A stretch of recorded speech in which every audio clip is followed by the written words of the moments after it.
মেঘাচ্ছন্ন থাকবে ঢাকার আকাশ, কিছুটা কমবে গরম।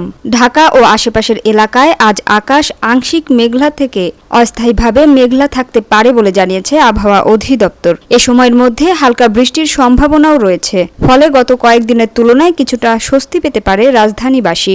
বুধবার সকাল 7টা থেকে পরবর্তী 6 ঘন্টার জন্য দেয়া পূর্বাভাসে এ তথ্য জানানো হয়েছে। পূর্বাভাসে আরও বলা হয়েছে, এ সময়ে দক্ষিণ ও দক্ষিণ পূর্ব দিক থেকে ঘন্টায় 10 থেকে 15 কিলোমিটার বেগে বাতাস বইতে পারে। তবে দিনের তাপমাত্রা অপরিবর্তিত থাকবে বলে ধারণা করা হচ্ছে।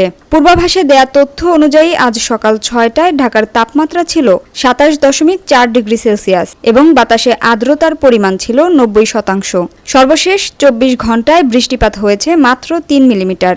আর গতকাল সর্বোচ্চ তাপমাত্রা ছিল 32.8 ডিগ্রি সেলসিয়াস। আর আজকের সর্বনিম্ন তাপমাত্রা রেকর্ড করা হয়েছে 27.1 ডিগ্রি সেলসিয়াস। অন্যদিকে আগামী 5 দিন সারা দেশে টানা বৃষ্টি হতে পারে বলে জানিয়েছে বাংলাদেশ আবহাওয়া অধিদপ্তর। এর মধ্যে আগামী 24 ঘন্টায় 4 বিভাগের বিভিন্ন জায়গায় ভারী বৃষ্টি হতে পারে বলেও জানিয়েছে সংস্থাটি।